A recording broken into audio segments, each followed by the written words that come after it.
Good evening, ladies and gentlemen. Welcome to the broadcast this evening. Tarnation TV is the place to be. Of course, it's the place to be.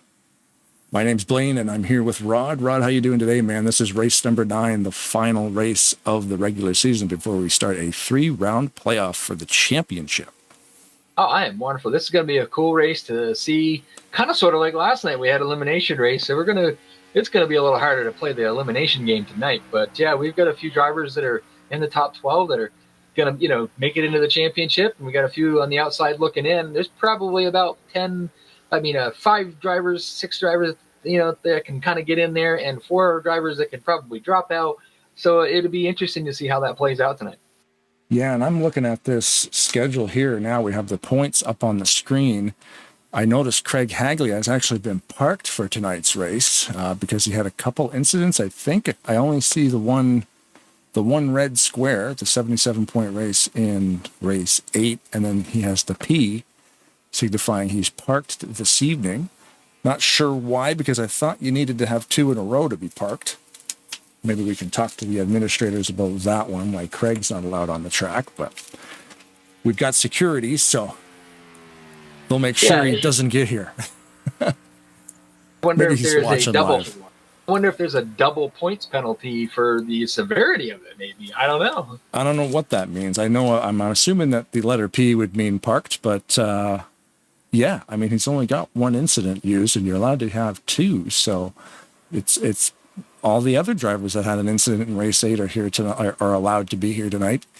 But that's an interesting thing. But yeah, like you said, basically that top 20, I'm thinking right down to Ken Huntsberry with 850 points. He's really only about 60 or 70 points out of that cut line. Yeah, and a lot of it depends too, like we were discussing earlier, on how many people show up, which pretty much everybody is here except for Craig Paglia. And it's kind of like, if the more people there are, there's a potential chance that somebody who has a bad night that's up in the upper part of it could drop down below that, the 12th place position of Bobby Farrow. So it'd be interesting to see who has good nights, who has a bad night. Usually these races are pretty cool. So, last time I think we had a little more cautions than normal, but it's getting there. We'll see. Yeah, I mean, every day's completely different. Some days you get through these races green the whole way. Sometimes there's a little bit more accidents in the air. But hoping for a great race tonight, and it might be a little bit more aggressive because it is that final lock-in race for the playoffs. And then we go into knockout rounds. I think it's 12 drivers and then 6 and then 3, or 12, 6, 4. I can't remember how they break it down. I believe there's only 4 drivers racing for the championship in race 12. We can get confirmation on that too from Jeff, but they did bump it up from 10 into the playoffs to 12. So that changed that number. This should be cool, though. It's definitely going to be exciting. If there is a tie anywhere on that list, they bring everybody. So we could end up with 13, 14, 15 drivers going into the playoffs. But we have to wait to the end of the night to see.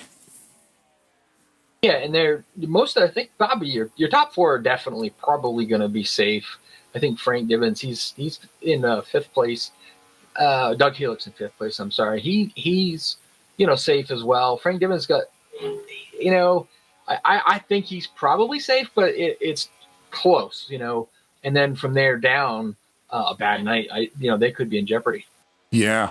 We'd like to send out a shout-out, too, of course, to Marc Paglia for sponsoring race number 9 this evening. PAWSAtlanta.org is the name of the website for an animal rescue, and it's a no-kill shelter, so that's always good. Go there and get some... Go there and end up, get a new pet. Yeah, all you pet lovers out there, you gotta save them.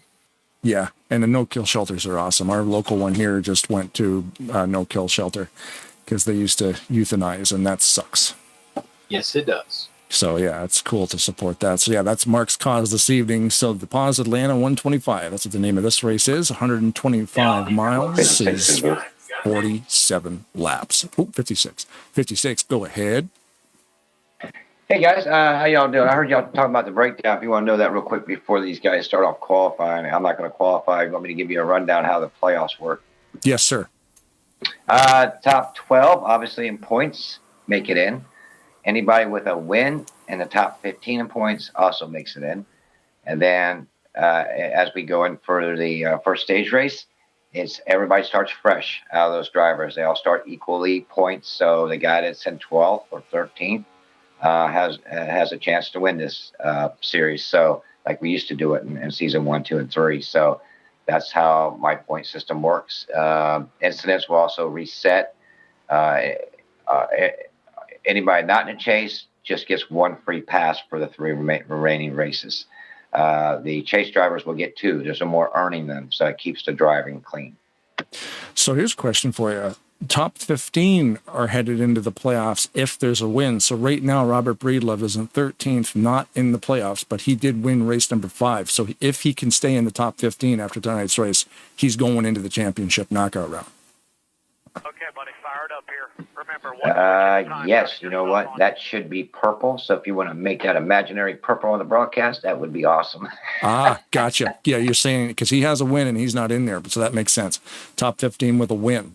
But that could change because if he gets bumped out of the 15th, being in the top 15, even with that win, is not going to guarantee him. But right. Yeah, it's I'll remind Breedlove that when they get done qualifying here. So I want to say hello to everybody. It's been a great weekend of racing. Friday night was a gym, and last night with you guys, man, that was so much fun. And tonight, I think we're all a little tired. Like Sunday, we're always tired, you know. So, but it's a chill night, and we're having a good time so far. But thanks, guys, for hosting and broadcasting again. No problem, man. Thanks for having us. All right, so I'll be coming down here shortly to get you for intros. How you doing, Rod? I'm good, buddy. All right, guys. Talk to you soon. Roger that. Thanks for the update, Jeff. Yeah, that was kind of cool. We didn't realize that Breedlove is actually in if he stays in the top 15. So another twist to it that we didn't know about. That's Funny thing cool. is, if I read the rules, which I do have right here, 1 second, it's probably on there, just in case of emergency. I have the rules. There's a lot of rules. I'm not going to read that. I'm just going to assume it's there. Thanks, Jeff. But yeah, I love it because there is a lot of rules, you know, and some people like a loosey-goosey kind of league. This isn't. I mean, I think that I think you'll agree with me, Rod, that you need rules for it to be fun, because without any rules, it just turns into chaos and it's not fun. Absolutely. We know a few leagues that are out there that are like that. But yeah, these guys, this is kind of neat. Like we have talked about this before. No damage tonight. That's different. And you and I both kind of sentimented the same thing about how without the damage, you'd think it would be more chaotic because, you don't have the risk of getting damage. Your truck's always going to be great. But that's not so good. But the penalty rules, the way they have that set up, they structured that. It's made for some great racing because people are just driving a lot smarter. Yeah, and I mean, like we always talk about how much time we spend inside this simulator, simulating the NASCAR stuff. And with all the time spent practicing, and you just want to have a fair race and you want to have people to take it seriously. And then, if you have a little bit of a point structure, and you got a good couple dozen rules. I mean, the rule book doesn't need to be 8 miles deep. But I know like a league like Fast, for instance, run by Randall Coleman, phenomenal league. He has like a rule book that's like about 12 major rules. But if you're in there, and I've been in there before, and it's on the website to keep the website simple. But he's like, look, if you guys can't abide by the rules, he goes, I'm going to go get the full, because he has a full rule book that he usually doesn't need to go to. But sometimes over the years, it's just, you live and you learn, and the rule book gets thicker and thicker. Most guys, you don't need to go in that deep. You have the good dozen rules to keep the races good, but you're going to have these people who just get in here and start clowning. And it's like, okay, well, it was one sheet of paper. Now I got to go get the binder because it's here. And if you want to read the rules, he has them. But you don't, it's good to have it just in case you need it. Very rare that you do. But, well-run, well-organized leagues such as Talladega Nights, there you go. Come on down, do some racing and, have some fun doing it and just play by the rules and you'll be okay. Yeah. go by the Smoky Unit. When the old days, the rule book was just a few pieces of paper. By the time they got done with Smoky Unit, it was pretty much a book. Yep, that's the thing. It's good to have it. Like, oh man, there's too many friggin' rules in this league. Just don't break the rules and it won't matter. Rolling Thunder Gaming is the same way. They have a website and you get on the website and they have a really thick rule book, but there's like the top rules that you should know. And if it gets into the nitty gritty, the admins might have to dig into those other rules. And especially when it comes to conduct, that should be pretty simple. Just be a cool person and they won't need to go into that, 56 to the booth. 56 is bothering us again. 1 second. Oh, yeah. Hey now, 56. All right. These guys are ready for you, young men. Are you ready? Let's do this thing. All right.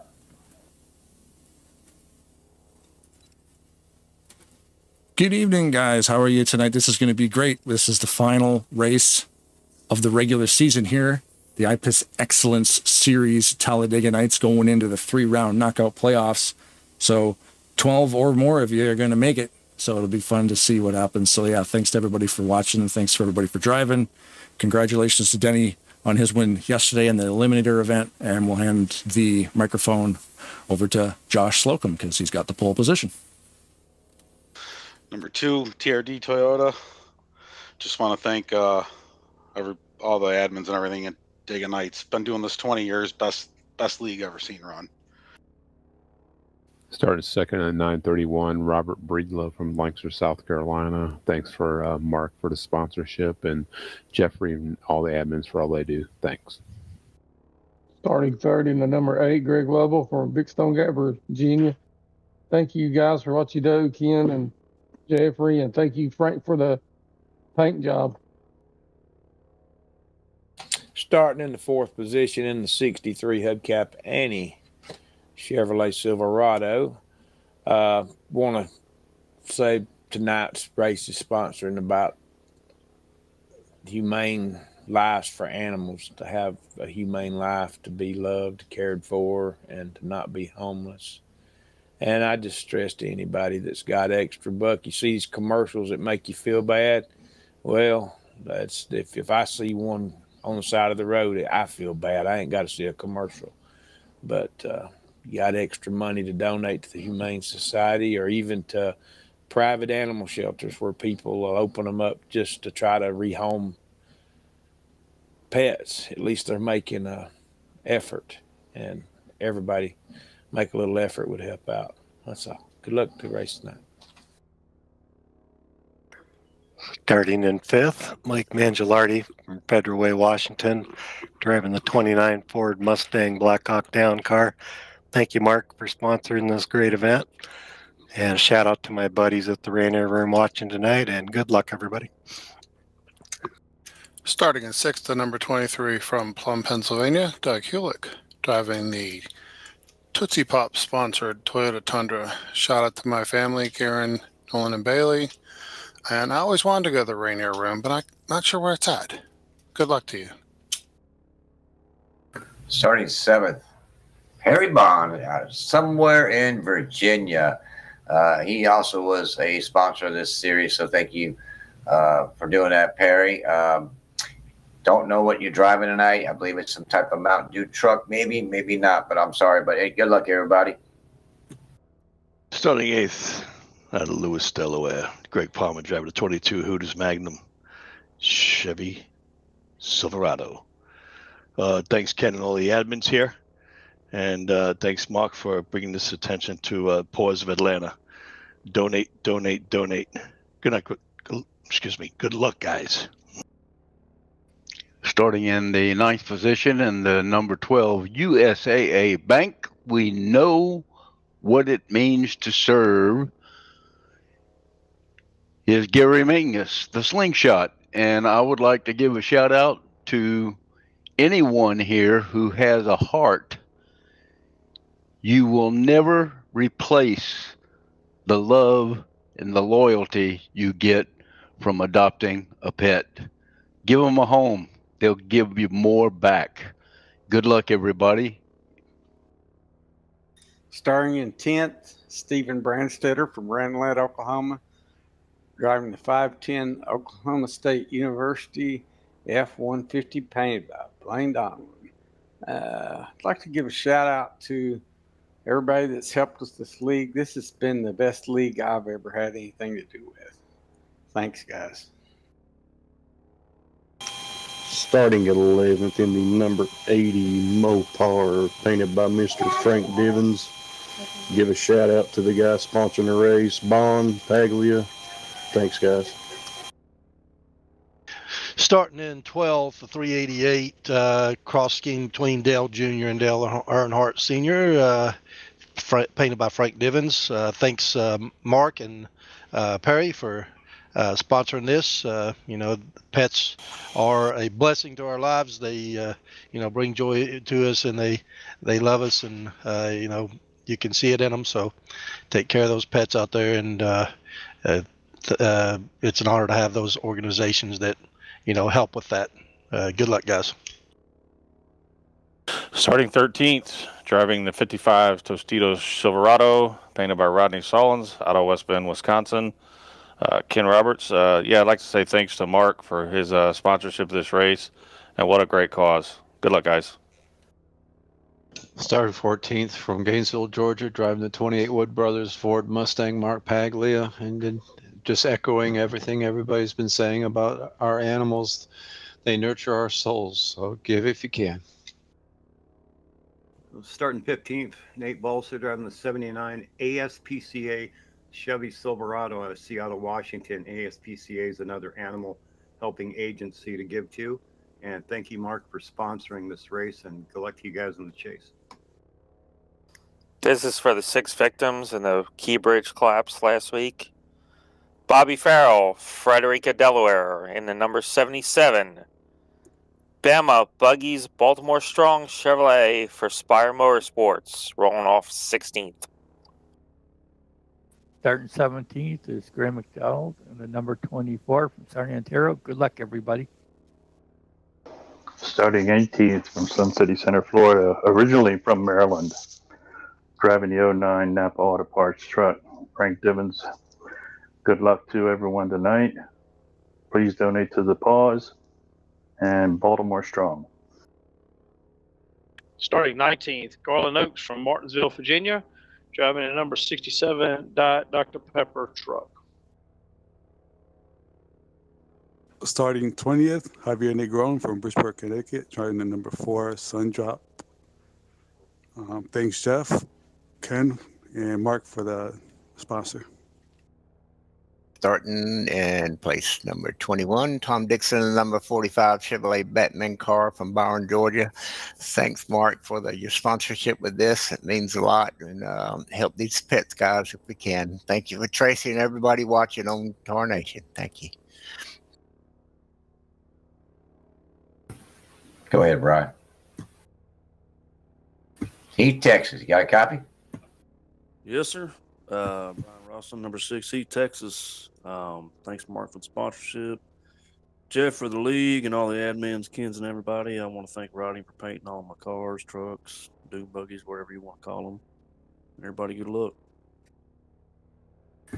Well, last and final is your truly Jeffrey Elliott out of Mooresville, North Carolina, driving the number 56 Talladega Nights Chevy Silverado, painted by the one and only Rodney Sollins. Thank you guys for all your sponsorships for this series. We couldn't make it happen without them, so we much appreciate that. It's been an honor and a treat racing with you guys in this series. So good luck to whoever might make it into the chase next week. And thank you, Marc, very much, man. It's a great. All you guys as sponsors were awesome. So, man, they mean a lot. They touch a lot of people's hearts. So thank you. That's all I have. Blaine, I'm going to turn it over to Dan to just do a quick invocation, and we'll get it going. Roger that. Lord God, we come before you today and we just ask that you watch over each and every one of us. Lord, help us to be kind to our own pets and to any animals we see out there. They're your creation as well, Lord, as just as we are. And we know that you love them just as you love us. And Lord, we just ask you watch over and protect us as we gather tonight and race, and that you give us courtesy and respect for one another, and that you just lead us to do things in our lives the way you would have us do it, Lord. Yes. And we give it all to you in Jesus' precious name. Amen. Amen. Amen. All right, Blaine, thank you. There's your starting lineup for tonight. Awesome. Sounds great. Thanks again, Mark, for the sponsorship tonight. We'll be talking to you shortly. And yeah, good luck to everybody involved. This is going to be a great race. Thanks, guys. Thank you. Back in the booth, like what you've done to the place. Yeah, I was kind of doing a little bit of looking around while you're up there. Denny Carroll is not here tonight. He did post a note in the chat saying that he wasn't going to be here in time and not going to be here tonight. Yeah, there's a bunch of guys. Marc Pags in the room. Oh, Marc Paglia in the room. Hey, Mark, what second sponsorship this year, dude? Thank you so much for doing it because, yeah, I mean, it's great to work with the local mom and pop shops. So yeah, talk about PAWS Atlanta. It's just an organization that reaches out to prospective people that can foster care animals that are in time of need, and that are sick or are having surgeries and stuff, and they need care, and opens up more room where they can take in other animals. And they also do adoptions and for primarily dogs and cats. But it's a great organization, and they do fun events to raise money. And right now, in fact, they're doing a Instagram page push that people can donate and for your animal or somebody and to try to get recognition for that particular animal on an Instagram. But they donate that money to PAWS. So it's a great organization here in Atlanta. Have you worked with them? Have you been there like physically to work with them before or make donations? Or I have not. My daughter has.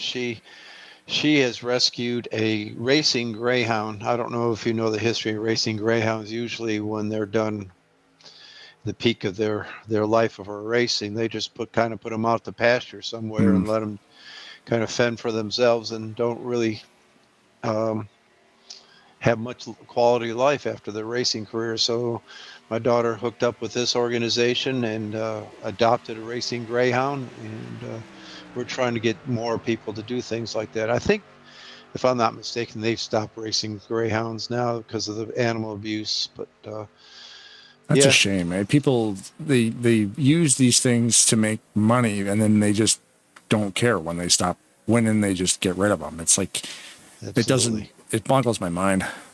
Yeah, they have no interaction with humans. They're just kept in a cage, and they just put them out there to race, and they put them back in a cage with no love and attention or anything. Yeah, that's a shame. That sucks.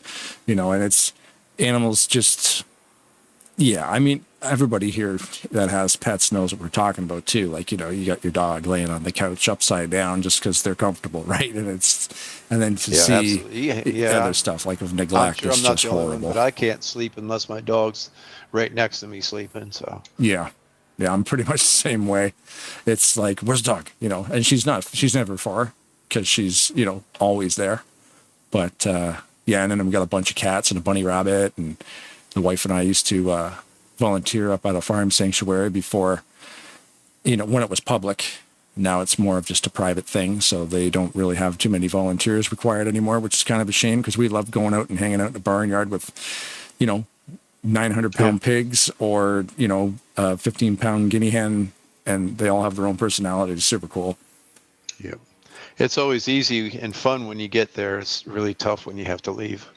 Right. Yeah. You wake up on a Sunday morning in the wintertime and you're like, we got to drive out there. It takes about 20 minutes. It's like, but we know when we get there that you want to be there. We'll drive in a blizzard to go to that place. Yeah. And it's almost you get more out of it than they do. Yeah. That's awesome, man. Well, like I said, looks like you guys are getting ready to rack them up here and do some green flag racing. So what's the plan tonight? You going to win it? Well, I sure would like to, being the sponsor guy tonight, but I want to stay safe. I'm in second in points. I don't want to do anything too drastic to ruin that. Right. Sounds like a good plan, man. I'm sure we'll be speaking with you later. Yeah, we'll let you get back on the track and we'll get ready to go. Buddy. All right. Thanks, man. Rod, it's good to see you, man. You as well, buddy. Good luck tonight. Thanks. Marc Paglia, thanks again. There he is there on pit road. Oh, giving Ken Roberts the old 1-2 punch. Getting him going there a little bit. Yeah. So I was surprised that Denny Carroll did not make it tonight. In the chat, he said that he was unable to get home in time for the race. He does have a win, but I don't think he's going to stay into the top 15. He's already used up that one provisional he had, so it's going to be tough for him to stay in Mike tonight. That's tight. He's got 917 points, and he still will have 917 points coming out of this thing. So that's a tough one. Yeah. Yeah. Then there is everybody else is here, I think, other than Denny in that top 12 purple people. Dan Lovell. Yeah, they're all here tonight. So I don't know if he'll be able to stay in there. Like we said, he's already used up the provisional. He's going to get no points for tonight, and that is, I don't think it really all depends too. We've got a few cars and trucks in here. That was my first one tonight. Yep. A few trucks in here tonight, and anybody that's kind of just below him has a real bad night right off. But I just don't think he's far enough away from them in points to where that would make a difference. I just put the points. I just turned them off. There they are. I'm even looking outside the top 20. I mean, even looking back to John Godfrey in 21st, he still has 149 points. But actually, you know what? John Godfrey's not here this evening. So trying to see. Palmer's here. But yeah, he's too far out. Garland Oaks, Eric Lovell. I mean, who knows? I mean, some crazy stuff has happened, and we could see a complete shuffle. Like Mark said, he's up there in second. He's attended every race. He does have one win. So it's just, again, it all comes down to consistency, right? So you show up to every race to just collect those points, no matter if it's just, even if it's only 81 points or whatever it is. It still counts at the end of the season, especially a 9-race season. If they're doing the traditional points, which they are, so the maximum a driver could get tonight is 185 points, and that is leading a lap, leading the most laps, and winning the race. Breedlove could almost work his way into the top 5. Pretty close. I think he'd be 6th, but the other guys are going to get points as well too. So. Oh, I think my game locked up weird this time. You've been having a lot of problems. There it goes. Yeah, it usually it just kind of freezes and crashes. It actually took a couple seconds there to actually do it that time.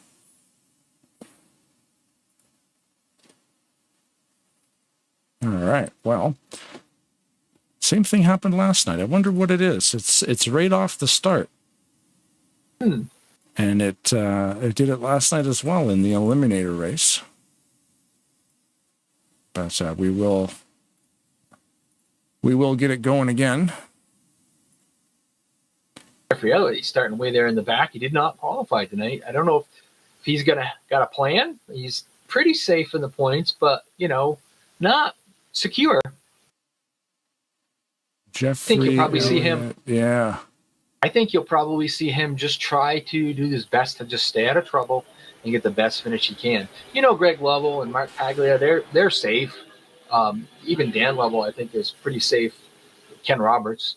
So they may race a little bit, but the other guys, the ones that are especially just inside there.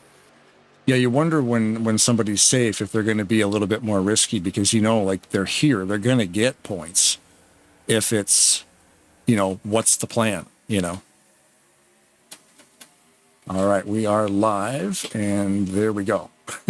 We are on the backstretch. Back in the race server, which is a good thing as far as broadcasting goes. You kind of need to be watching, so away we go. Josh Slocum got the lead on the bottom. Tried to got a little challenge on the backstretch by Breedlove, but they got kind of more organized on the bottom, and now the top is actually getting some momentum. So they're going to be side by side to the line. I'm not going to guess, but I think it's Josh. Josh will get it. And he had the pole, and he leads lap 1. 3 wide up there. It looks like they're looking to start a third line already. Marc Paglia with Ken Roberts right behind him. Guy that said that he was going to take it easy out there trying to be the third car on the outside line. Never fails. Oh, that Marc. And then you got Greg Palmer just pulled it out. He saw the energy coming, pulled out. Kind of slowed that energy for a moment, but it won't take long. They'll build it right back up, and they'll head to the front. Don't adjust your screen, folks. They are 3 wide, 8 cars, 8 trucks deep, side by side by side. Yep. Never fails here at Talladega Nights. It doesn't take these guys long to get 3 wide, especially like, oh, you should wait for your tires to warm up. They don't care. They've done this before. They are professionals at this, and it's amazing. Like I said, it amazes me just to watch these guys run around here, and that's the way they do, just that close. And they do it sometimes for lap after lap after lap, and no incidents. It's just crazy. I can't hold my breath that long. No, and you're right. It is nerve-wracking, especially in the middle. But I mean, it's nerve-wracking, but it's not, because you do have a lot of trust that all these guys know where they're going. They all know the line, the run. And as long as you keep on that line, you're pretty much guaranteed you're going to know without low. No, we've got an incident. Oh, Marc goes around. Gary Mingus is in it. I think Brandstetter was upside down, sliding down on his roof, but I think he landed on all 4s. Yeah, if Robert Breedlove in the 391 was upside down as well. Bobby Farrell was involved in it. Graham McDonald. And Keith Bynum is still pirouetting on his roof. Just barely landed and got going. Yeah, we'll get into replay mode and see what was going on there. Unfortunately, that happened very early in the race. But there again, fortunately, no damage. 56 to the tower, no damage. 56 says to the tower, no damage, no damage. That's good. Yeah. That's the thing, yeah. Like, oh no, I was thinking about the damage because we were running damage last night, but yeah, I forgot. In the truck race and the truck series, we do not run damage. So we'll have to get a helicopter view to sort of see how that happened. We were kind of focused onto the some of the cars down at the bottom, and I just caught off the side of the screen that see smoke, and I saw Breedlove up in the air a little bit. Yeah, Brandstetter too, like you said, it was just not enough room for Paglia there. He got bumped out of line just a little bit and just couldn't get back in sequence. I guess we got to stop talking about them running 3 wide without incidents. Yeah. That'll fix it, because it happens every time. We start talking about it, and then next thing you know, they bump. Check out Brian Rawson on this one. He just goes through the grass. He don't care. He's like, oh, wow, gosh darn, there's a big accident happening in front. I'm just going to go this way, boys. And he just drives straight across the lawn. Doesn't hit anything. Drives out the other side. The lawn is super loose, but you know what? He made it work, and he gained. He went up to 9th position from 22nd. He went from 22nd to 9th position. Mowing the grass. Yep, and now he's actually in 1st. That's crazy. So there you go. In about a lap, Brian Rawson made the right move. Went through the grass. So, everybody, if you're paying attention, fastest way around the track is through the grass. We'd like to throw up congratulations there yesterday to the winner of the King of Kings Eliminator April 2004, the 41 of Denny Carroll. That screenshot you're looking at on the screen right now, other than the words that are typed on top of it, of course, I went into the game, into the replay, and I snapped that picture. All that smoke is straight out of the game. I did nothing to that. I did nothing to that screenshot. That's how cool it looked, and I couldn't resist. The reason for that, too, he had help. Dan Level is actually right beside him doing a burnout, so that victory spinorama was full of smoke. And it Big looked super Stone cool. Gap. Big Stone Gap, 1, 2, 3. So they were all Yes. down there, smoking them up. Yep, and that screenshot was very, very cool. I didn't have to add anything to that. It was just straight up smoke show, so very, very cool. But yeah, very unique race last night, and congratulations to Denny on winning that thing. Yeah, we miss him here tonight. I was just kind of going through the pack, and I got to Eric Level's truck. I was watching him there for a minute. I kind of like the looks of that truck. It's got a nice, mean look to it. Unfortunately, I think he got caught speeding on pit road, so whatever he gained on the pit stop, he ended up losing and going back. Oh, no. But it is a neat-looking truck. I don't know. I just kind of like the Dodge. They kind of like the way they did the grill and everything on it. That's cool. Which one was that? The 80? Yeah, the 80 of Eric Level. Let's get a look at that thing.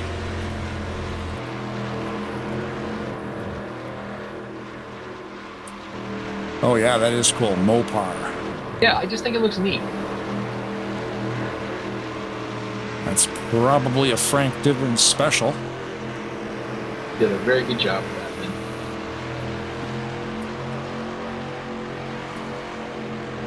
thing. A lot of talented painters in this. Our favoriteest game of all time. Just rearranging my drone cameras here because they would have got reset when the crash happened, so bear with me as I set up some pretty cool angles for y'all. Maybe we should get the poll in there too. Here we go. All right. So our current points leader, Greg Lovell, inherited the lead after the round of pit stops. He's one of the guys that's always runs up front, always pretty consistent. I mean, we've seen him get that truck pretty sideways and save it and come back and finish second. And he is a talent. Hard guy to race at short tracks, man. He is really good at short tracks.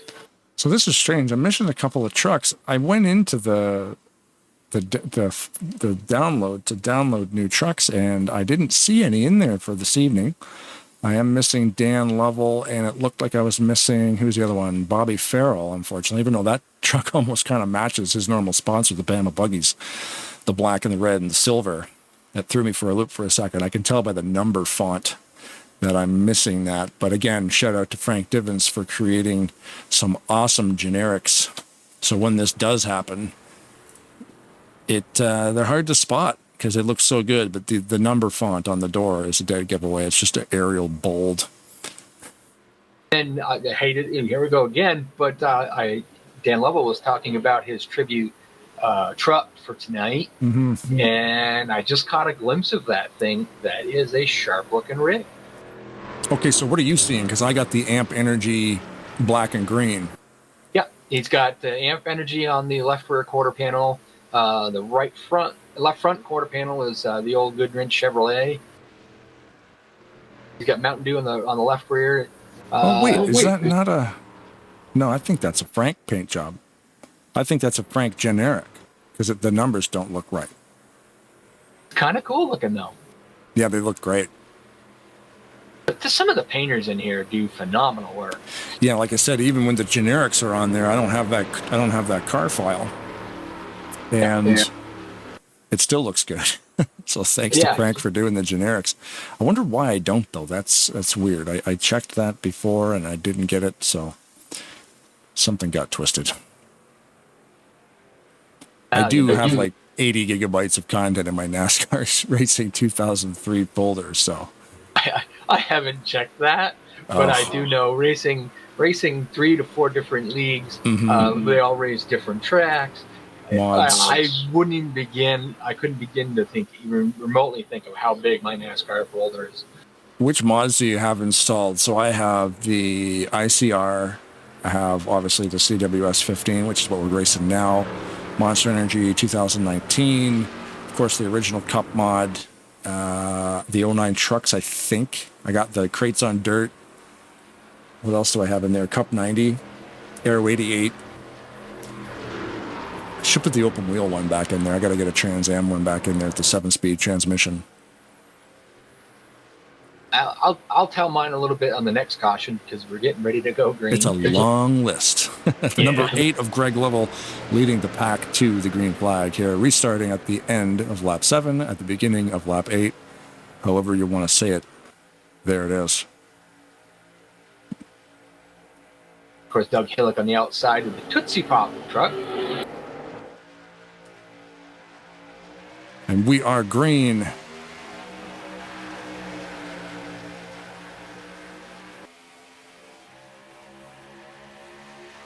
So I'm looking to see if I can find out where Jeffrey Elliott is. I bet you he's still probably hiding around in the back a little bit. He's kind on of pulling the my strategy. third line. Yeah, third line followed by Keith Bynum is what it looks like there. ATV dude.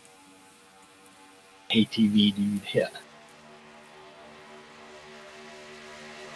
So the fuel window tonight, we do run a 3 times multiplier on pit road frequency. So our fuel window opens about 12 laps into the run. So I'm guessing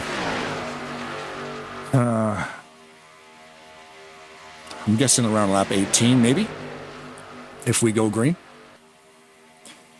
Now Jeffrey's out on the third groove out there on the outside. They got some momentum built up.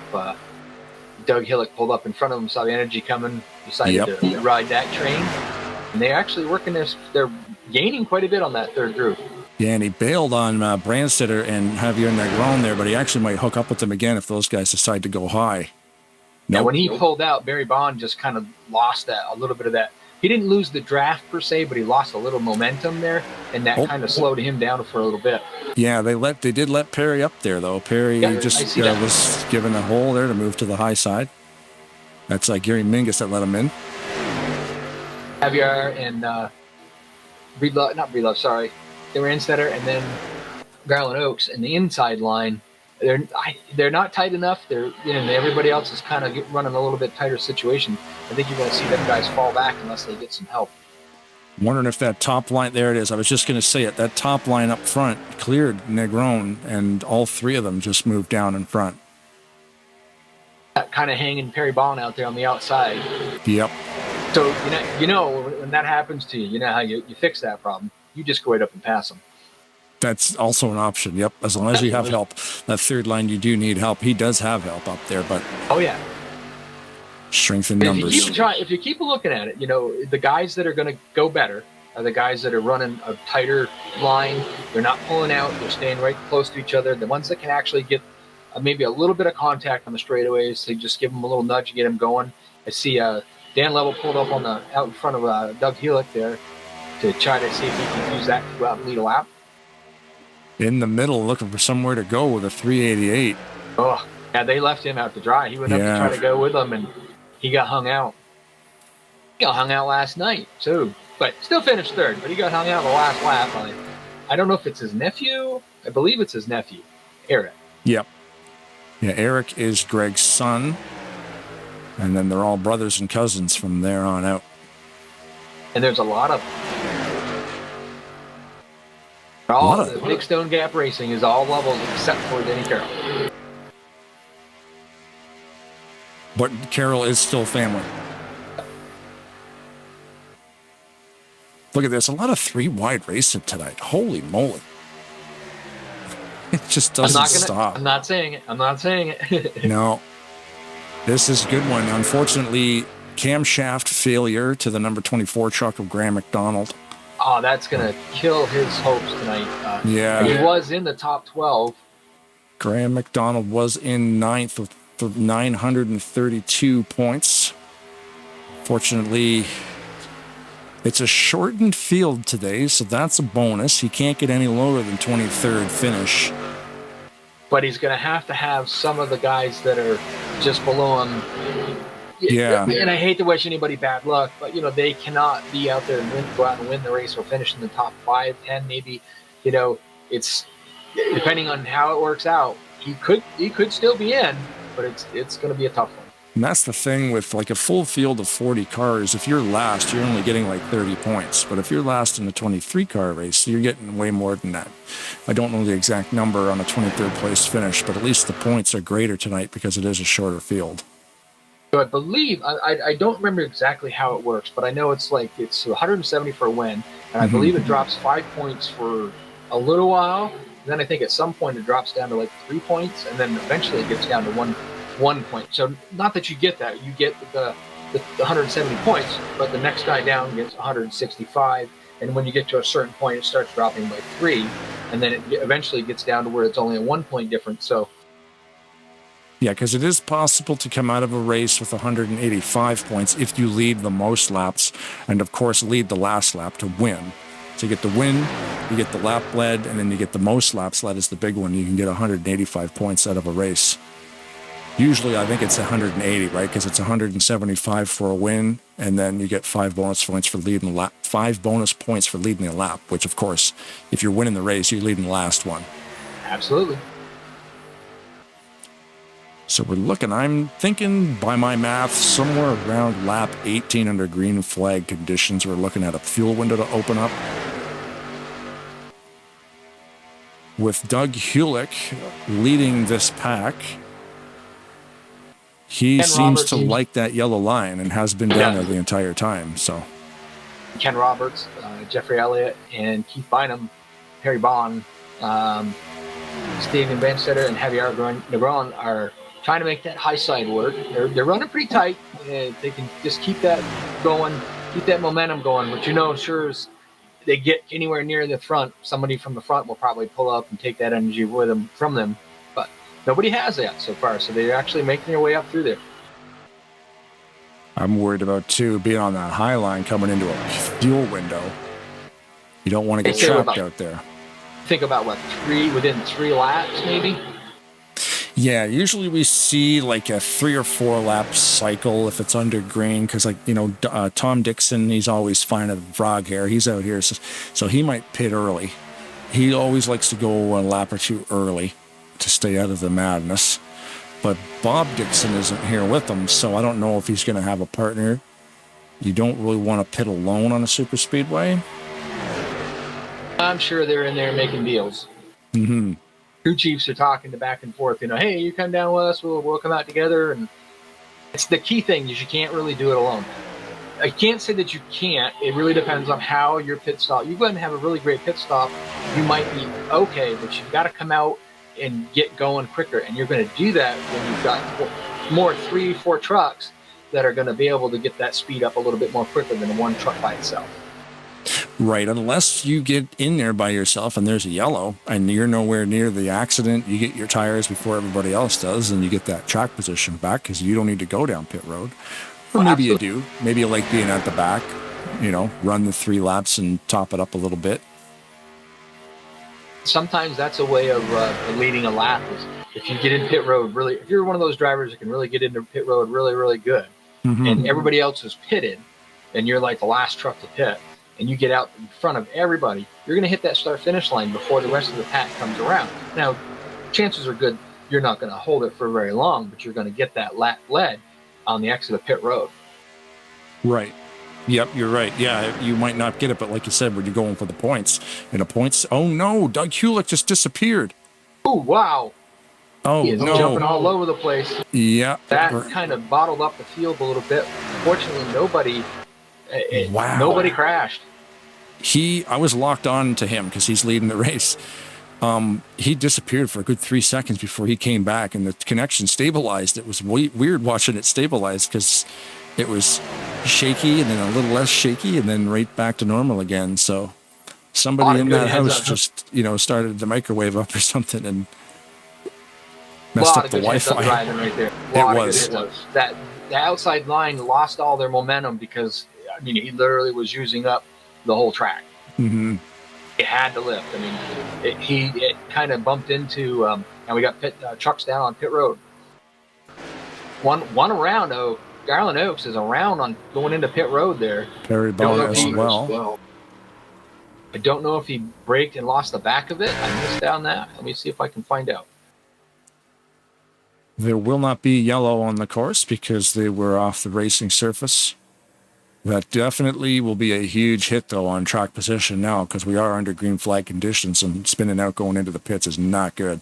Everybody just drove away from you doing 200 miles an hour. So Garland cut in hot and locked it up and just tacked the back of Terry Bond. And when he did that, trying not to hit him, he ended up losing the back of the truck. Right. Here comes another group. Not the entire group. 1, 2, 3, 4, 5, 6, 7, 8, 9, 10 cars. Flawless. Trucks. Sorry, trucks. We're going to get you. Yep. Okay, so who is... Look at that group coming down the pits. Tom Dixon and Garland Oaks coming out of the pits. Perry Bond. That puts Paglia out in the lead. Yep. Mark With Paglia. Greg Palmer behind him. Frank Divins. Brian Ross. Yeah. So I couldn't quite catch that truck until they got around the corner. The old Valvoline paint scheme. I like that paint scheme. Yep. Pretty cool looking. We should see these guys come down pit road this time. Yes. Marc And they Paglia, are, the sponsor of this evening's race, with that lap lead there in first. And they are on clean.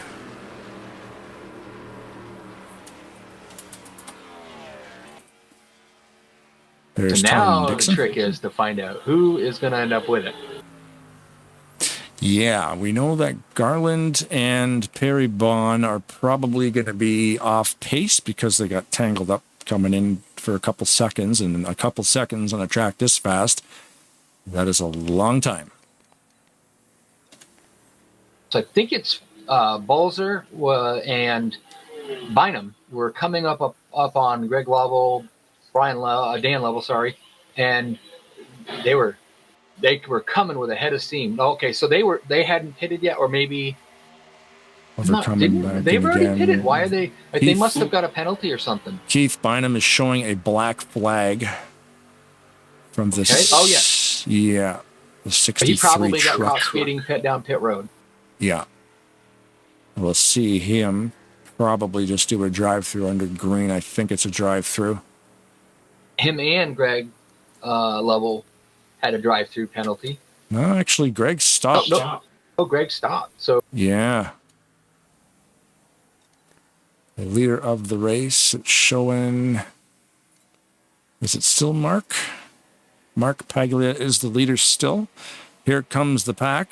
We were off that camera for a little while there, so it looks like he was getting caught by the pack here. We're going to have a new leader at the line. It might be Nate Balser.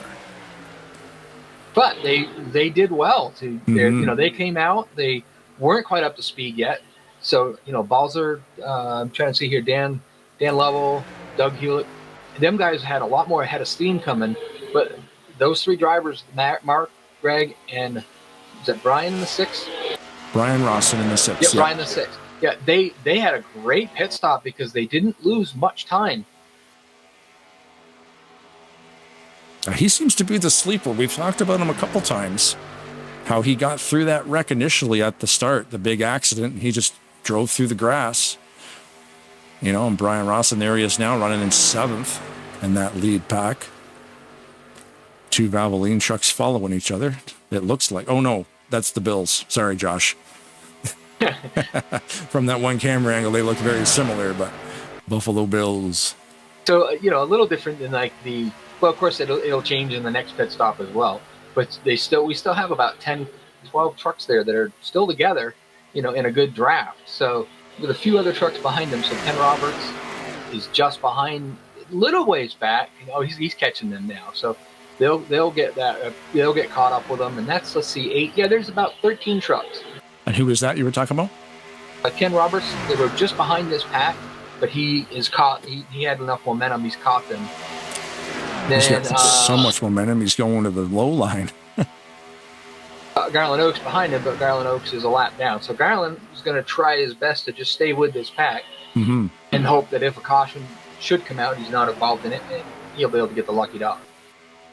Yep, and with no damage on Sunday nights. Very, very cool to just, stay out there and run your laps. I mean, obviously, unfortunately for Graham McDonald, Damage is off, but engine damage can still occur as his camshaft decided to snap into multiple pieces and jettison themselves from the engine compartment. And you got the leaders running down Greg Lovell, so he's at risk and probably going to be going a lap down here pretty soon. But interesting though, Nate Balzer decided to run them in the higher groove in the middle of the track instead of at the bottom of the track like they were earlier. Right. I find that line to be the fastest. That middle lane is the fastest way around this track. I think it's more comfortable. It is. You get down to the bottom, I just think, especially on the exit of turn 2, it's just a little bit too tight.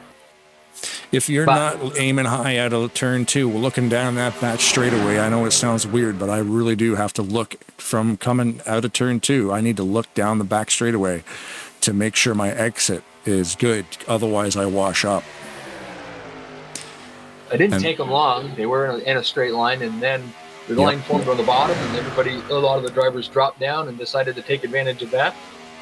So the bottom line is actually prevailing right now and putting Doug Hillick back out front. Now that top line is going to pick up Greg Lovell, possibly. Hey, Greg's up out of the way in the third groove, but he should be able to. They've actually someone pulled up in front of him. Yep. I had a feeling that would happen. The levels pulled up to try to give him a little bit of help to get him back up to speed. Yeah, create a little vortex up there, give him a little bump. And now you're going to have another battle going not only for the lead, but between Garland Oaks and Greg Lovell for the Lucky Dog. So there's another pack back there in 11th spot. We've got Steven Brandstetter. And they are in a pristine line trying to run down that pack. So we're going to put up the interval here and we're going to follow. Let's see, the 5:10. Right there in the top left, you can see in 11th position, the 5:10 last time around was 6.5 seconds from the lead. Let's see if this gap with these 5 trucks actually shrinks. I'm not sure it's going to, but we're going to find out. It did. So they are rolling them in about half a second. They just gained half a second. This pack here of Steven Brandstetter, Javier Negron, Robert Breedlove, Gary Mingus, and Mike Mangialardi. Shout out to all the lads at the Rainier Room. Whoop, they are 3 wide and running up onto a lap truck of Keith Bynum. Right now, Greg Oaks should the caution fall, Greg Oaks is in the Lucky Dog position, but they're going to have a new truck in there to contest with that once they get past Keith Bynum. Perfect spot to go 4 wide in the tri-oval. Tons of room. You can go about 8 wide through here. That's exactly where you want that scenario to happen. This whole track can accommodate 4 wide. But if you're going to go 4 wide, it's a lot more comfortable to have a few extra lanes coming out of that trial because it is a lot wider through there. The only issue with that going 4 wide is you got to make sure everybody's got a good connection. Yeah, and you got to make sure the guys in the back actually say it because, as you know, the spotter in the game goes silent and might just say, "Hold your line." Yeah. And that's all he'll say. And you're like, well, what do you mean hold my line? Like, I am. But you need, especially if you're on the bottom, do not come off that yellow line because there is no room to drift when you're 4 wide coming out of the turns. And it's doable. I've done it. Rolling Thunder, we've done it. We've done it here.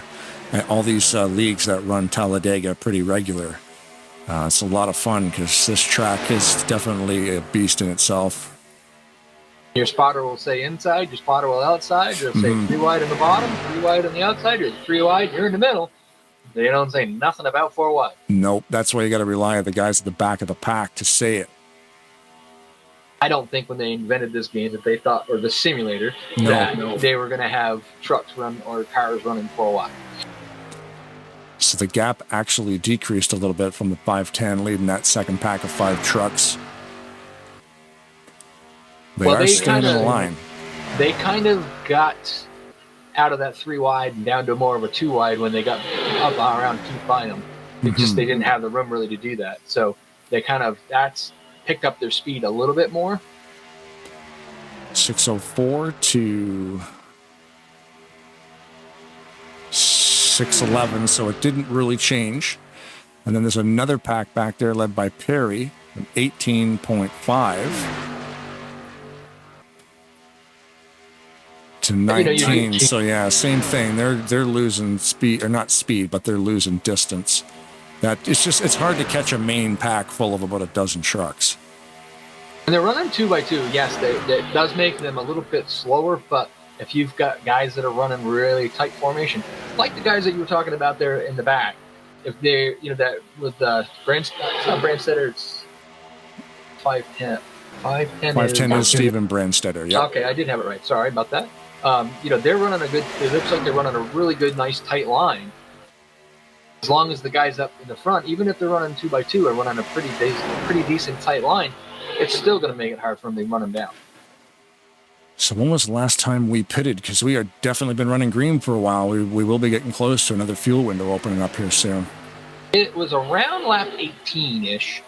18, 19, and 20, I believe. So we're still probably about 6 laps away, maybe. Okay.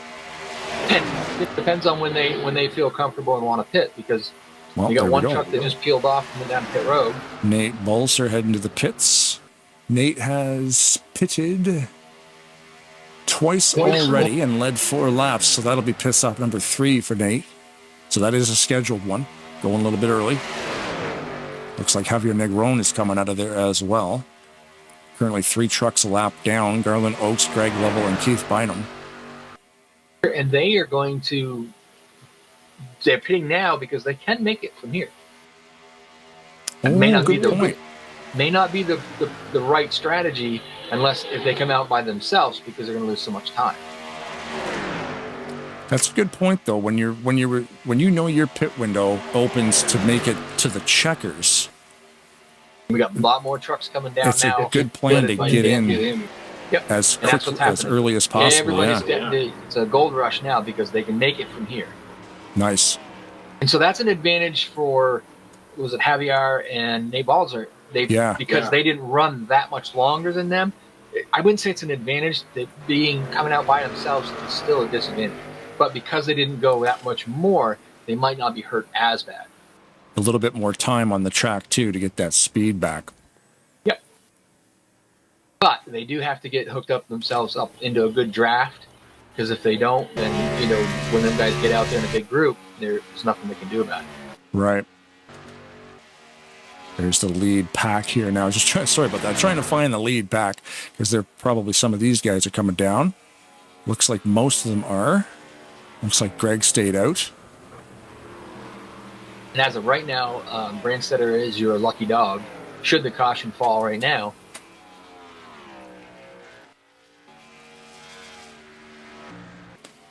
Who is in first position? That is the question. Dan Lovell's in 5th. First place is probably on the pit road. I believe it's Frank Divens. Frank Divens in the 09 being in first place. Yep, you're right. He was. Now he's on pit road. Well, he did get those bonus points, so that's always a bonus. Now the thing is to see, he's got Marc Paglia, Greg Palmer, Frank Divens, and then Brian. They're all coming out together. They've been pitting together all night, so it's just a question of whether they can get together, get that line formed up, and get it moving before the rest of the pack catches up to them. Yeah. Because they are coming now with being led by Dan Lovell down the backstretch, so that group is catching up to them at a high rate of speed.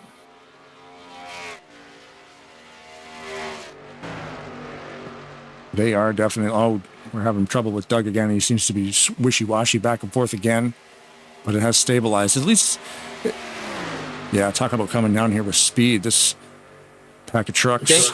Pagliata must have got caught speeding on pit road because he just turned off and now went down pit road. Yeah, my stats have not updated, or I missed it. If he hasn't served it, it should be on my screen. I wonder. Yeah, it just updated. It says he's pitting, but it doesn't say black flag. I wonder what that is.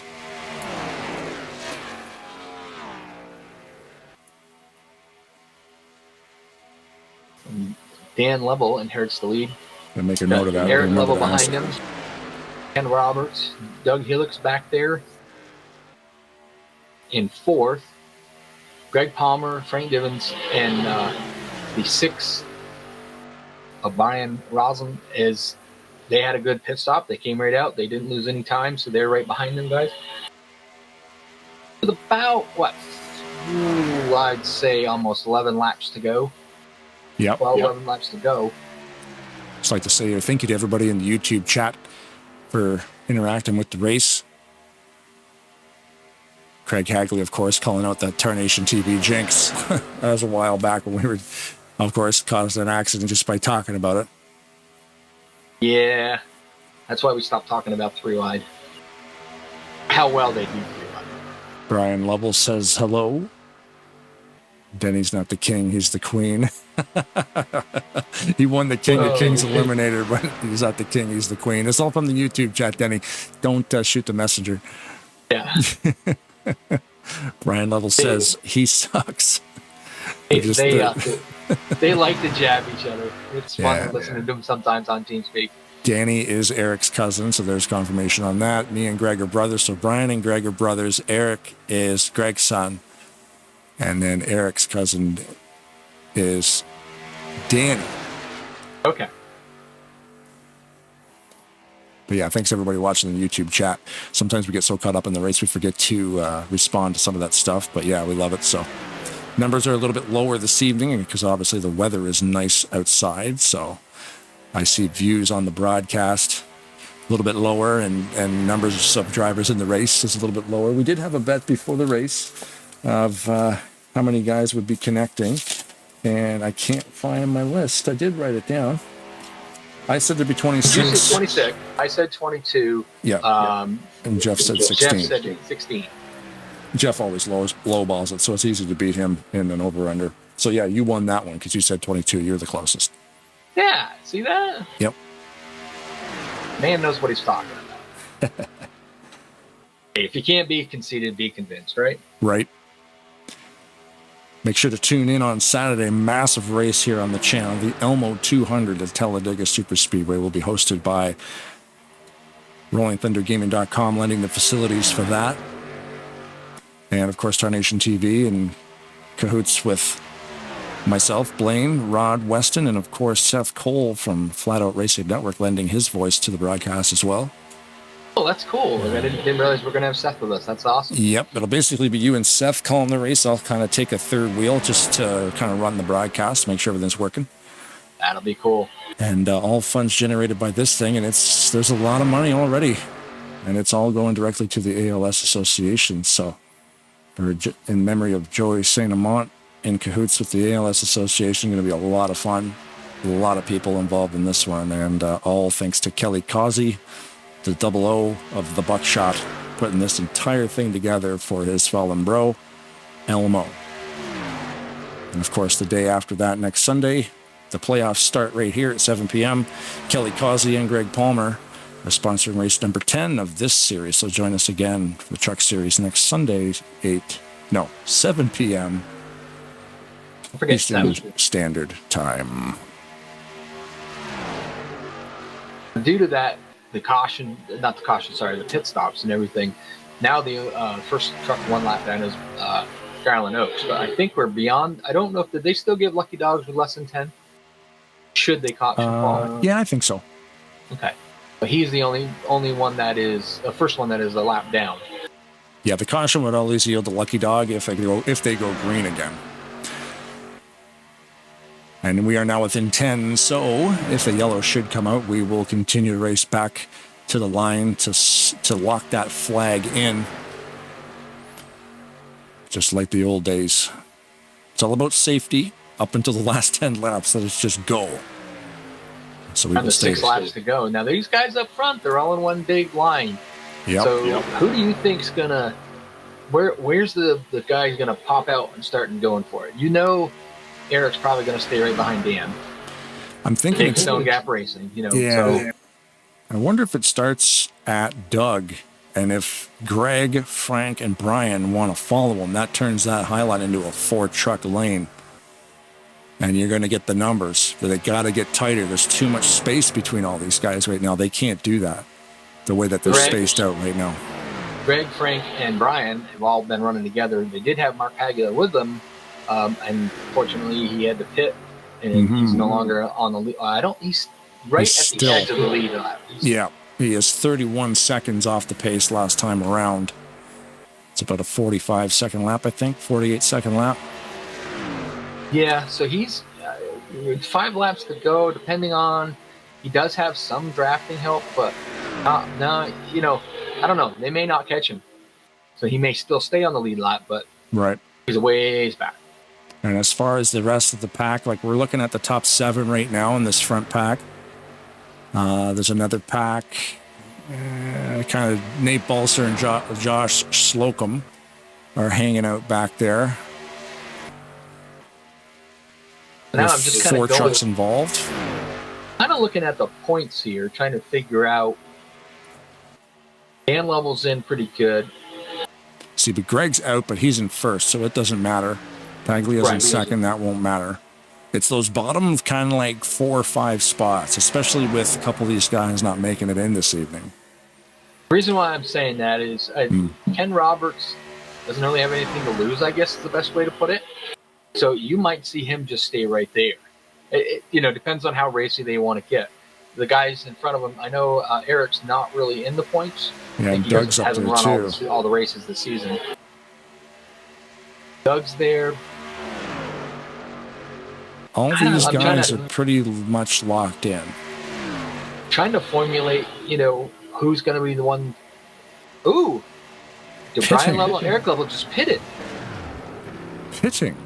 Maybe they pitted a little too soon. That's interesting. That has lead over to Ken Roberts. Yeah. That changes things quite a bit. Interesting. I thought we were good to go for the distance, but apparently we were off, or maybe we didn't notice when they actually went down.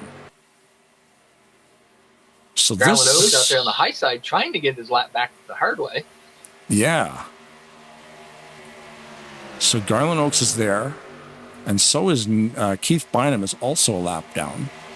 So now we have that situation where we'd had, I think it was race 7, where there's a lap truck in front, that'd be in front of Nate Balzer, and he's actually pulling him along. Of course, not a damaged truck, so that works out pretty good.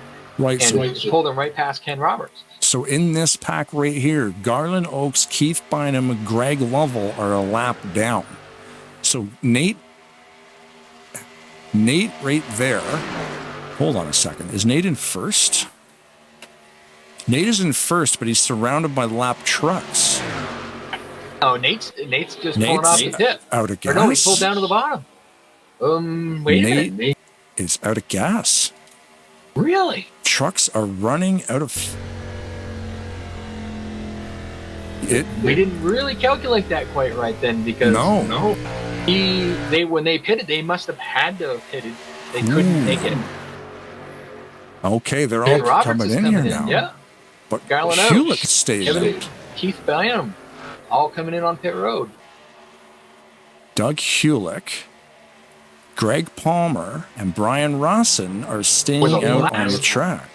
They were the last guys to pit. Who's in first? No. Frank Divens.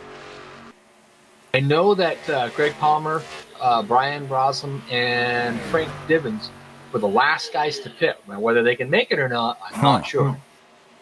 So Frank Divens is in first. The truck in front of him, Greg Lovell, is a lap down, but it's a big help to Frank as he's getting some drafting help. But He's actually the last truck on the lead lap. So Right. where he's at is going to be. I mean, it's ain't going Helping- to change too much for him, but it's going to keep him on the lead lap. It's helping Frank keep the distance from the guys behind him because they might be conserving fuel. Plus, you've got a number of trucks in front of those guys that had just come off pit road. Doug Hewlick is under 170 miles an hour right here. He's conserving. Okay. Ooh, buddy. They're conserving Fuel- fuel. We have a fuel full mileage lap raises to make it go, interesting. man. Yeah. We are coming to the white flag this time around. Frank Divens in the lead, surrounded by lap down trucks. Greg Palmer's in second. Brian Rossum third. Yeah. Doug Hewlick, you said, who's You believe he's saving? He's saving. He's still under power, but he is down below 170 miles an hour, which means he's only running at maybe 7,500 to 8,000 RPM. But he's got, if he can make it to the line, he's got a big enough lead on Dan Level there that he's not going to catch him. There you go. Wow. Frank Divens wins the race tonight. Wow. That is awesome. What a way to end this season. And no fuel. It is saying no fuel on Nate Balser's name on my statistics right now. -2 laps, retired the race for no fuel. So Nate ran out completely. It looks like Doug. Did everybody get across the line? Okay, so Doug. Where's Doug? I believe he made it. He made it. He's rolling. Probably out of gas, but He's made out it. of fuel. I don't think he made it. He's on the trioval right now. Marc Paglia is also slow moving. I wonder if Doug he's not going to make it unless somebody pushes him. But as long as he crosses the start-finish line, he's good. I'm curious here. This is wild, man. Congratulations to Frank Divens, the race winner. We're waiting to see if Doug can make it to the start-finish line. He's still rolling. He's still rolling. He's only going 20 mile an hour. He made it. He's going to make it. And he's going to beat. Did he beat Dan Level? Or? Wow. That is a wild. We got to get on Frank. Oh, Frank, we got to give Frank the flag because he might be out of gas as well. Dan is pushing him into a burnout. Oh, that is awesome. Yeah, I got to pause it here a second just so I can get control of the drone here. So, congratulations to Frank Divens. Congratulations to Frank. Wicked finish. Wow. We were a little off on our fuel calculations, but yeah. We got to put the flag in his hand. Yeah, I was just going to say, now he's going to need assistance to do the burnout. So Ken Roberts goes up and gives him a little nudge so he can spin it around and pretend to do the burnout. I had to get the winner graphic on the screen and then put the checkered flag in the window for him. And it looks like Dan is actually doing the burnout for him. So that's cool. He's creating the smoke. So that looks like it. Yeah. Yeah. We can cast the illusion of what a race that was. All right, I think we should bring Dan Level into the booth and ask him about that fuel mileage race. Huh? Very cool. Dan Level. Hey. 4th place, buddy. Weird fuel mileage race, but ended up 4th place. That's not too bad for the situation that you ended up in. Yeah, I knew it was going to come down to fuel because I was looking way back, around lap 41, and me and Greg were talking about it. We were like, we're going to be about a lap short, if not 2. We're pretty good, us guys out there, at doing the math on this and figuring out what we got left in it if it stays green. And unfortunate for Greg, he got a black flag. On that pit stop, he was in the lead. And or second, I think, and he got a black flag, so I, put him back there. So I hate to see that with a teammate, but I got what I could get. I got 4th out of it. Me and Eric stayed together and worked together the whole race. Eric's come a long way. He's getting good, guys. Yeah, watch out for him. Yeah, a long way quick. Yeah, he is definitely improved quickly. Because he's only played this sim for what, like a year, maybe 2 at the most? Not even a year yet. About 9 months. Yeah, because when I first saw him, it was like his first race, and this thing's been out for 21 years, and he just started playing it in 2023. Which he's watched his daddy, and he's practiced, and Greg's gave him a lot of tips. So when you learn from one of the best, you're probably going to become one of the best. That's the thing. And if you have the passion for NASCAR and you find the greatest simulator ever made in response to that sport, I mean, it's only natural to get good at something like this and have a lot of fun doing it. Yeah, I give Greg a lot of props, man. He's great at this. I mean, years ago, I taught him, and he became the teacher. So, you know, I can't match up to him. I can stay with him most cases, but Greg's an excellent racer. But yeah, I'm happy to get a top 4 here, and as always, I want to win it, but fuel didn't work out for me the way I wanted it to. But I'll take 4th place. Yeah, I think you got 5th, but that's all right. 'Cause by the final results of it, there, I get you. You got beat out. I got 4th. He's 4th. Did you get him? Okay. Just barely, but he's 4th. Ken Roberts is 5th. Yep. Yeah, just barely made the top 4. So, like I said, I'm not exactly happy with it, but I'll take it. Yeah, that weird fuel mileage race. It kind of we were trying to crunch numbers up here to like they might be able to make it, and then Nate Balzer pulled off, and then you guys pulled off, and I'm like, well, wait a minute, and then I got thinking, Frank, Greg Palmer, Brian, and then they had Marc Paglia, the last ones to pit, so I was like, they might be able to make the distance. Excuse me. Yes, sir.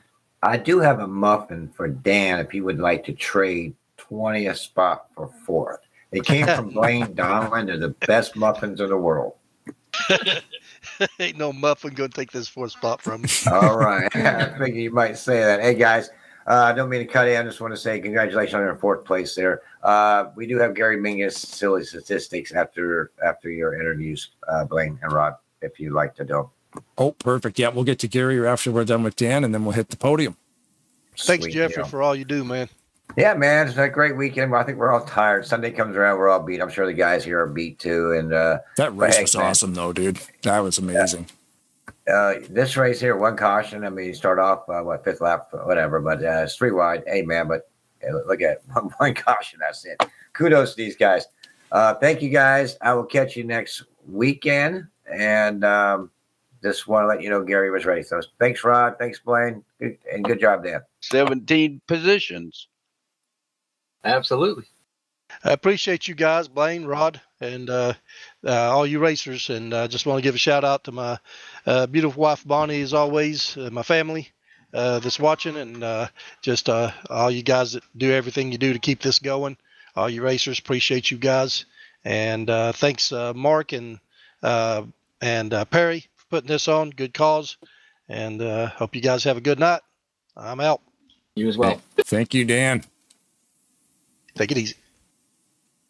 Dan Lovell, your 3rd place, or sorry, I'm looking at the wrong chart. 4th place finisher. Before we get to the podium, though, we have to get with Gary, the Slingshot Mingus, for the Slingshot silly statistics on the evening. So, Gary, the microphone has been handed your way.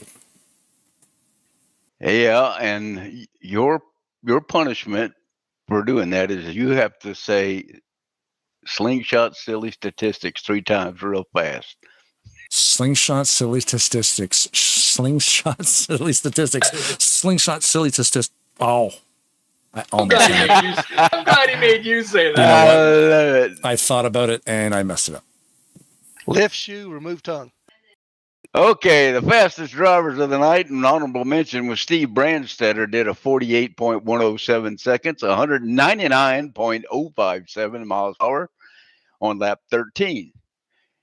In 5th place, Javier Negron, 48.052 seconds, 199.284 miles per hour on lap 13. In 4th place, Tom Dixon did a 48.042, 199.326 miles per hour on lap 14. In 3rd place was Brian Rawson, who did a 48.021 second, 199.413 miles per hour, lap 14. In the 2nd spot, Garland Oaks did a 47.995, 199.521 miles per hour on lap 13. And as I posted before, this is no surprise. The fastest lap of the night goes to Mr. Ken Roberts, 47.809 seconds, 200.297 miles per hour, and he did that on lap 23. We had Doug Hewlick, who led 12 laps. Dan Lovell led 10. Greg Lovell led 5. Nate Balser led 5. Frank Divins led 5. And the most important one, Josh Slocum led 3. Marc Paglia led 3. Ken Roberts led 2. And Brian Rawson led 2. The fastest climber of the night is a pretty tight run between Brian Rawson, who started 21st, finished 3rd, and he had an 18 position change. But the guy who was the real gun was Frank Divins. He started 18th, finished 1st, and did a fuel mileage saving 17 positions difference. And that, my friends, is your slingshot silly statistics for the night. Wow, so only one truck running 200 mile an hour plus. That's pretty cool. Excellent. That's exactly right. And Ken Roberts was blinding fast, but he just wasn't there when it needed it. Yeah, great race tonight. It was awesome, man. Yeah, thank you very much, Gary, for your statistics, because, yeah, that's always neat to see that, especially the position change, going from 19th to 3rd and then from 18th to 1st for Frank. That's a cool stat. Those guys, qualifying near that back quarter, but then, ending up on the podium. Yeah, well, and Dan Lovell, Ken Roberts, and Marc Paglia each started 12th, 13th, and 14th, and they finished 4th, 5th, and 7th. So, a lot of those guys came from the back. Yeah, it's one of those things, never quit, especially in a race with no damage, because you never know what can happen. You can make those huge jumps and get that great fuel strategy too, especially on Frank. Didn't have enough gas to even do a burnout, but somebody gave him a body check, so spun him around at least once. Yeah, it was iffy on the fuel mileage. I personally ran out of fuel coming down the front stretch, so... Right. I was trying to save as much as I could, but I was just too far back and didn't have anybody to help me. But hey, it was a lot of fun, and it was fun to watch these guys race, as is always. And I'd like to put a special shout out to PAWS of Atlanta. Most people just don't understand. Having a pet, a puppy, a cat, I don't care what it is. These animals deserve everything we can give to them, simply because they are the epitome of loyalty and love. You can knock a dog upside the head and he'll turn around and lick you on the back of the hand. Yeah, he don't care, just as long as you feed him, love him, pet him, scratch his belly, and let him go run with the crazy dogs. Yeah, animals are awesome, and if you don't have one, you should. So yeah, there's a lot of great organizations like PAWS Atlanta to help people find, a dog or cat or anything that needs adopted. I got a friend that just adopted a bird, a little canary, and now the house is full of canary songs. So I'm getting all kinds of cool text message videos of the new bird. But yeah, super, super cool, man. And yeah, thanks a lot for your statistics there, Gary. And yeah, man, have a good night. I'm not trying to toot my own horn, but this is a personal thing with me. Saturday, I went to go get my dog Bo, who is a veterans administrative service dog. Oh, cool. My dog Bo, to go get his food, and while I was there, I bought an extra bag and dropped it off at the local animal shelter. Right, nice.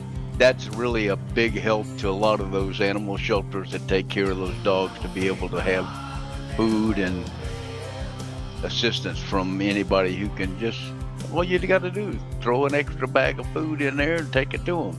Yeah, great big bags, $20 to $30, and it goes a long way. You can feed a lot of animals for a couple days with one of those things. Dang tootin'. All right, guys, thank you very much. Appreciate you. Awesome. Thanks, Gary. Thank you, Gary. Brian Rosson, man, looks like your move to the grass early in the race, we focused on that, and it was quite the way to avoid a wreck. And you gained, what was it? You went from 23rd position to about 7th, and then to 1st within about a lap and a half. And then here you are at the end of this thing. What was your fuel situation looking like? Because everybody was struggling on that last drop.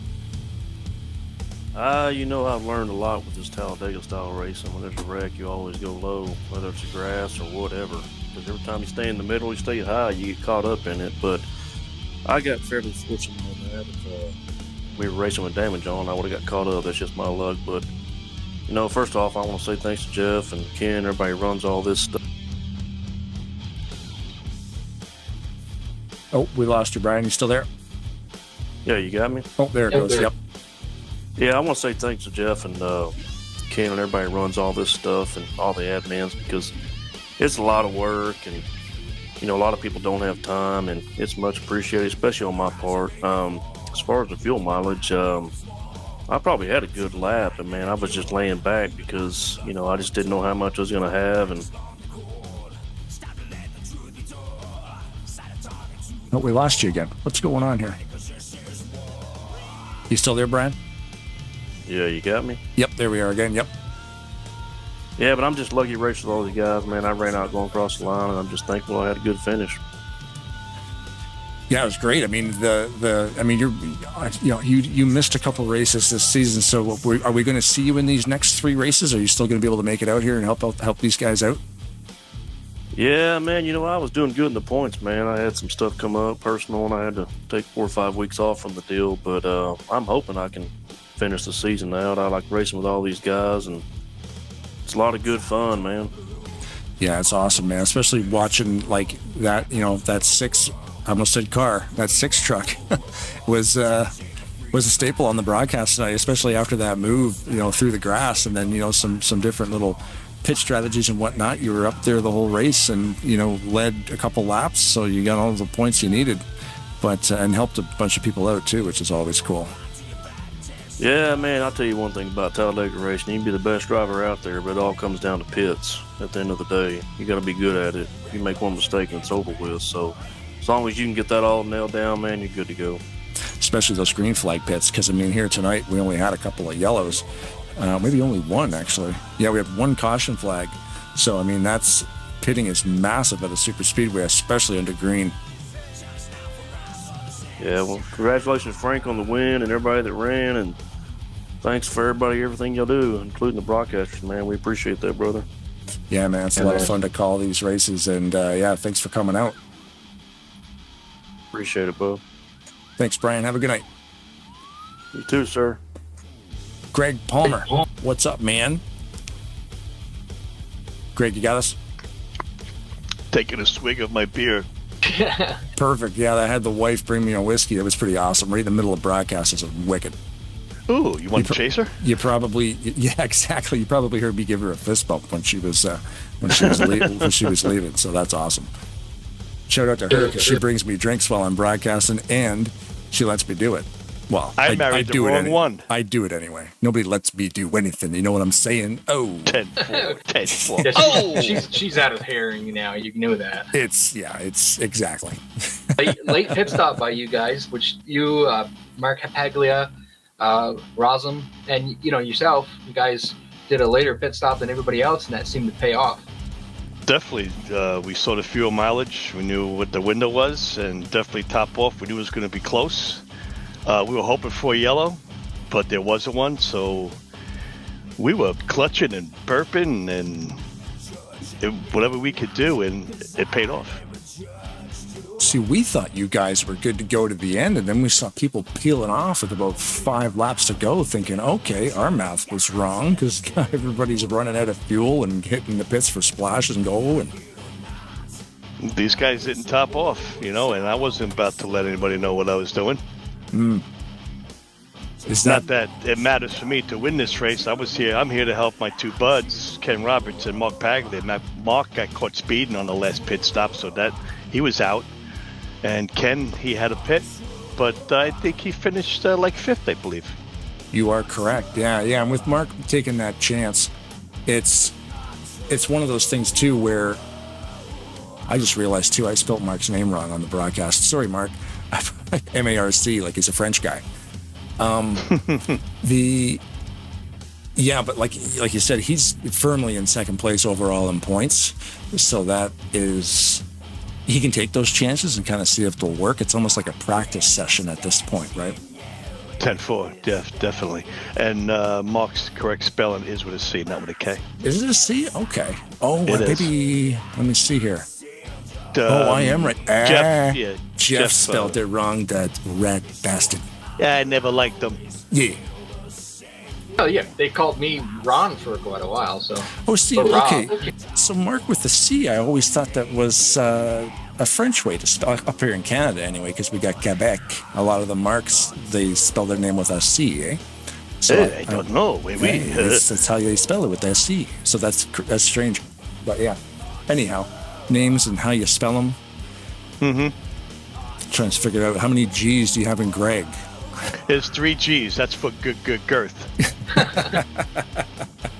Exactly. Oh, God. It's G cubed. Well, look at my sponsors. Come on. I love it. Yes, exactly. I love how we get we just got totally sidetracked from this amazing race with how we spell our names.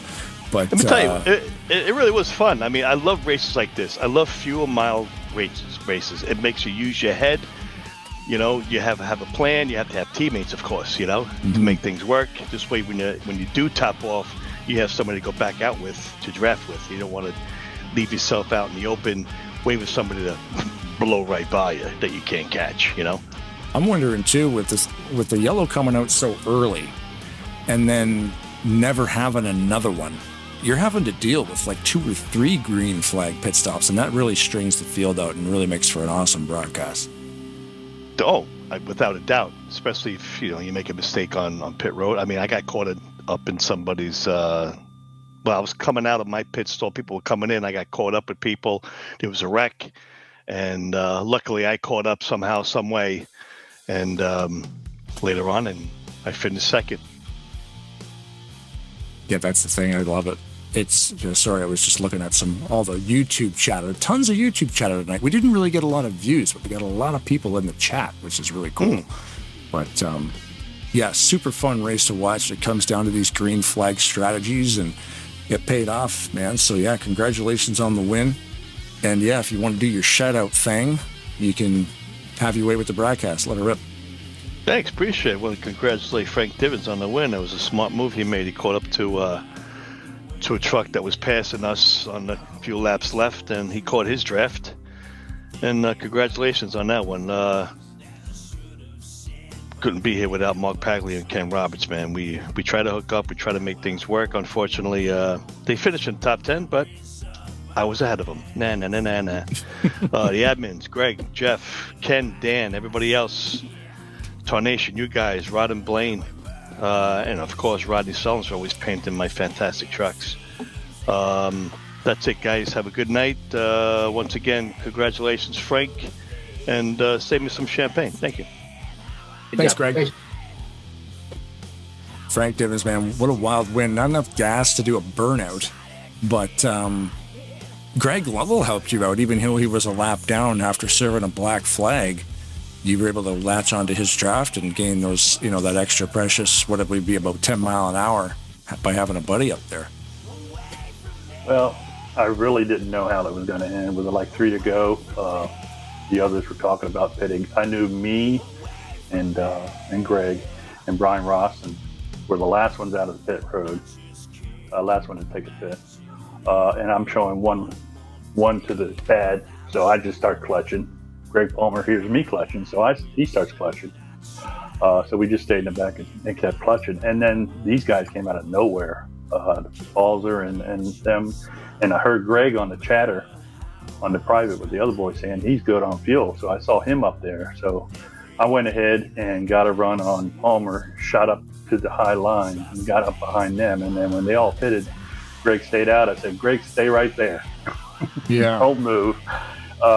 And then I come across the line and said 1 to go, and I looked at my gauge and it's still blue. I'm like, oh, 1 to go, I should be good. Right out of 2, here comes the gauge, starts dropping, and it's red. I'm like, oh my God, I think Greg, get behind me. Like, whatever. Oh. But That makes sense now why Greg went down. Okay. Yeah, I remember with Rod, we saw you guys leapfrog each other. I'm thinking, what's going on here? I'm not, that makes sense. Greg had the fuel, so he could push you. well, technically it's not legal in NASCAR, but I don't know about online. Yeah. My first thought was get behind me, get behind me. That was my first I've never read it in any of the rules in any league I've ever run. That's never been an option. I mean, if it caused an incident, then you might be held responsible for, clutch, bump drafting, or whatever, however you would get it done. But I mean, that's a great strategy. That's awesome. Well, when I got to the tri-oval, and I'm actually getting past Greg, there was somebody else down low. I'm like, oh my God, I thread some needle. And then I start sputtering, and I see they're like 2.5, 3 seconds behind me. I said, the heck with this, I'm clutching. So I clutched across the line. Wow. And I ran out in turn 2. I didn't even get to do a burnout. Somebody was nice enough to give you a SWAT, though, and try to do a half burnout for you. Yeah, you had Ken Roberts that spun you around, so it looked like you were doing a burnout, and then you had Dan Lovell doing the smoke show in the background, so you got the impression. We got the impression of it from the angle, of the camera. Well, yeah, I got the broadcast on another screen, so I'm sitting there watching you go all up and down like you were checking my truck out, like NASCAR. Yeah.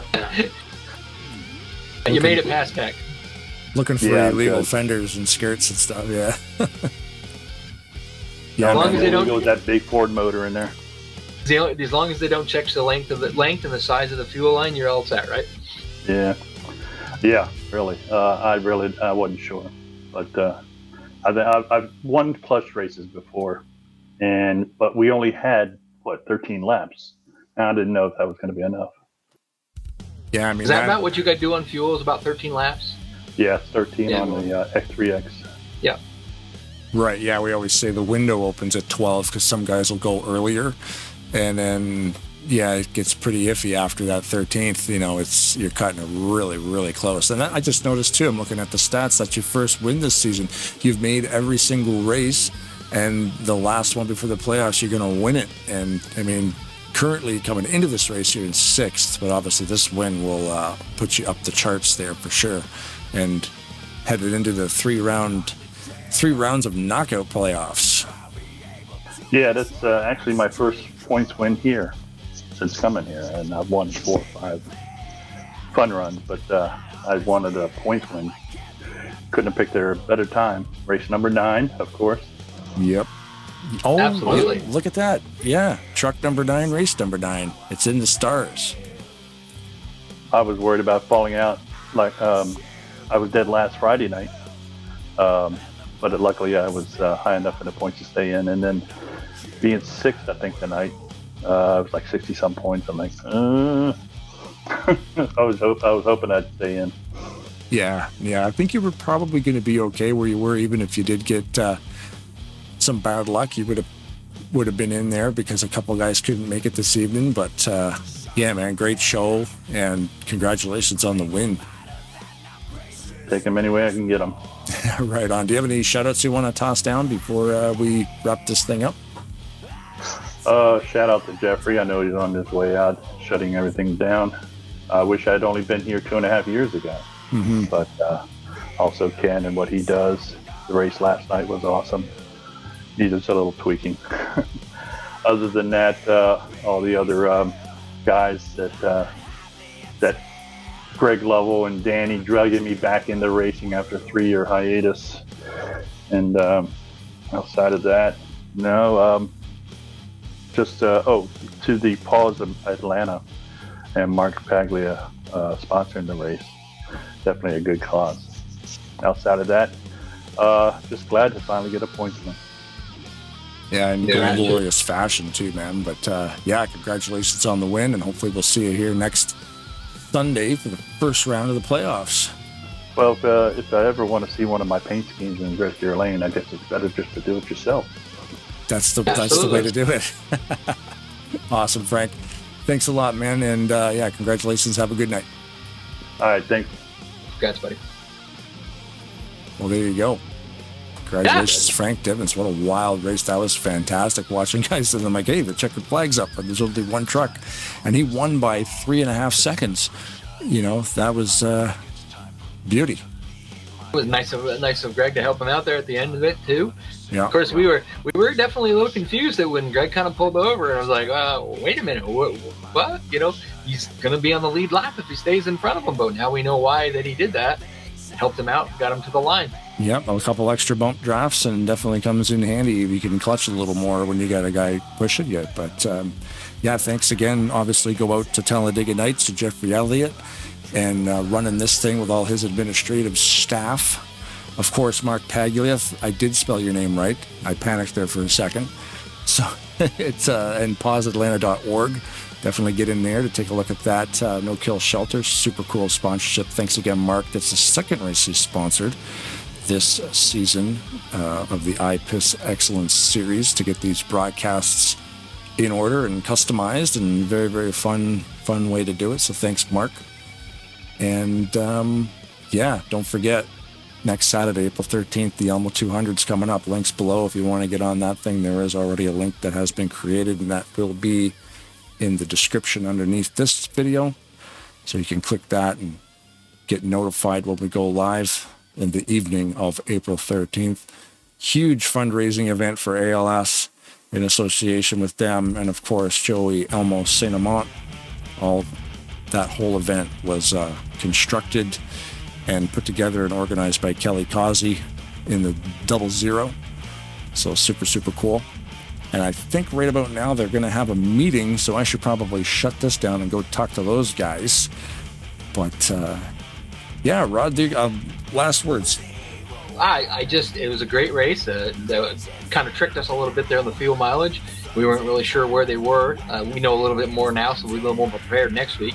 And it'll be interesting to see that Graham McDonald stays in the top 12 with Denny Carroll not being there. You know, Robert Breedlove's pretty sure he stayed in the top 15, so he's going to be in that. At least we know that for sure. Mm-hmm. It's going to be interesting to see who didn't make it.